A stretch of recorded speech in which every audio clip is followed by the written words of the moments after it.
Good morning everyone, তোমরা সবাই কেমন আছো? আশা করছি তোমরা সবাই ভালো আছো, সুস্থ আছো। আমরাও ভালো আছি, সুস্থ আছি।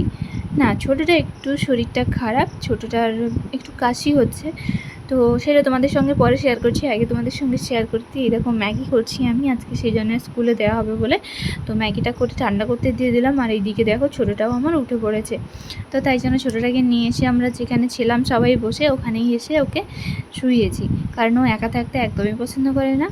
আর সবার সঙ্গে থাকলেও খুব সুন্দরভাবে থাকে, খেলে, কান্নাকাটি কিছুই করে না।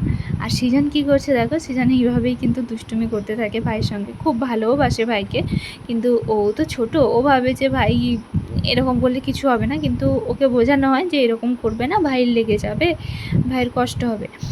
আর ওকে একটু ডাক্তারের কাছে আজকে নিয়ে যাব ছোটোটাকে, কারণ ওর একটু একটু কাশি হচ্ছে, তো মানে সকলের হয়েছিল, তো ও কী করে বাদ যায় বলো, সবাই তো ওর কাছেই থাকি, ওই জন্য ওরও একটু একটু দেখছি যে কাশি হচ্ছে, তো তাই জন্য ওকেও আজকে একটু ডাক্তারের কাছে নিয়ে যাব। তো সৃজনকে রেডি করিয়ে দিয়ে তারপরে ওকে নিয়ে আমরা বেরোবো, সৃজনের সঙ্গেই যাব, সৃজনের স্কুল বাসে ওকে তুলে দিয়ে আমরা ডাক্তারবাবুর কাছে চলে যাব।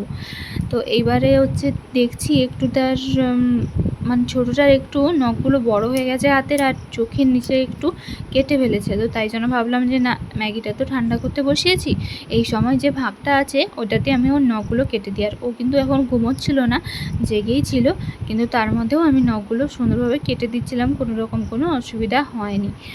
তো সব বাচ্চা তো সমান নয়, কিন্তু আমি ওকে যখন নখ কাটাই ওর কোনো রকম কোনো অসুবিধা হয় না, সুন্দরভাবে কেটে নেয়, একটু ধরে রাখি হাতটা, তাতেই কেটে নেয়। তো চলো, নখ কেটে চলে এলাম সেজন্য টিফিন প্যাক করবো বলে। আর দেখো টিফিনটা দেবো, টিফিন দিয়ে একটা আপেল দেবো ভেবেছিলাম একটু কেটে, কিন্তু সে আপেলটা নিতে রাজি নয়, শুধু ম্যাগিটাই দাও মামা। তো তাই জন্য ম্যাগিটা দিয়ে প্যাক করে ওকে নিচে পাঠিয়ে দিয়েছি। আর এখন হচ্ছে সকাল সকাল একটু পেঁপে খেয়ে নিলাম, আর ভাইকে বসিয়েছিলাম, সৃজনের যখন কাজগুলো করছিলাম ভাইকে বসিয়েছিলাম ছোটোটার কাছে, তো ও বসে বসে নখ কাটছিল ওখানে। আর এই দেখো আমরা রেডি হয়ে গেছি, যাব ডাক্তারবাবুর কাছে। আর ওকে আজকে একটা আমি নতুন জামা পরিয়েছি। ওর মানে কি বলো তো, তেমন একটা জামা কেনা হয়নি, কারণ এতটাই গরম ছিল, তো এই সেই ছোটো ছোটো মানে সেরকমভাবে ভালো জামা কেনাই হয়নি। তো যেই জামাগুলো কেনা হয়েছে ওগুলো এমনি ঘরে রেগুলার পরার জন্য, তো সেই জন্য যেই জামাগুলো মানে আমাদের রিলেটিভরা যারা এসেছিলো দেখতে, তারা যেই জামাগুলো দিয়েছিলো ওইগুলোই আছে। আর বাবা বাড়ি থেকে একটা দুটো জামা দিয়েছিলো, আর আমি একটা মনে হয় কিনেছিলাম, ওই রকম ওই জামাগুলোই ওকে একটা একটা করে নতুন যেগুলো আছে ওগুলোই যখন তখন বাইরে গেলে পরাই আমি। তো এবার দেখো ডাক্তারবাবুর কাছ থেকে গিয়ে আমরা ঘুরে এলাম, কারণ ডাক্তারবাবু হচ্ছে দেখবে, আজকে দেখছে, কিন্তু আমাদের একটু ভুলের জন্য আমাদেরকে ঘুরে আসতে হলো, কারণ আমরা ভেবেছিলাম যে ডাক্তারবাবু তাড়াতাড়ি দেখে নেবে, সকাল সকাল চলে গেছিলাম 10টার মানে 9:30 থেকে 10টার মধ্যে, কিন্তু আমাদের যেহেতু সিরিয়াল বাই নামটা অনেকটা পরে ছিল, তাই জন্য ডাক্তারবাবু বললো যে তোমরা 2টোর দিকে আসো। তো তাই জন্য আমরা ফিরে চলে আসি, 10টা থেকে 2টো অবধি তো বসা সম্ভব নয়, তাই জন্য আমরা চলে আসি।